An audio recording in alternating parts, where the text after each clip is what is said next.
Marc 16, partie 2, Résurrection et ascension de Jésus-Christ. Après cela, il se montra sous une autre forme, à deux d'entre eux qui étaient en chemin et se rendaient à la campagne. Ils revinrent eux aussi l'annoncer aux autres, qui ne les crurent pas non plus.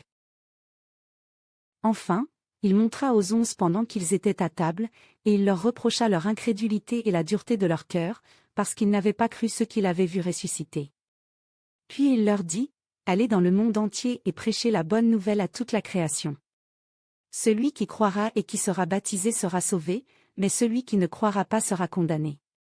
Voici les miracles qui accompagneront ceux qui auront cru. En mon nom, ils chasseront les démons, ils parleront de nouvelles langues, ils saisiront des serpents, s'ils boivent quelque breuvage mortel, il ne leur fera point de mal, ils imposeront les mains aux malades, et les malades seront guéris.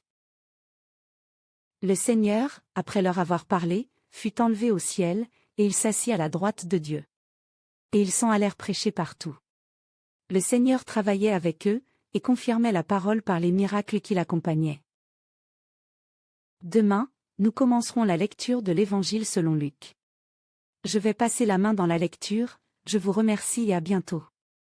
Que la paix et la grâce de Dieu soient toujours avec vous et avec votre esprit. Amen.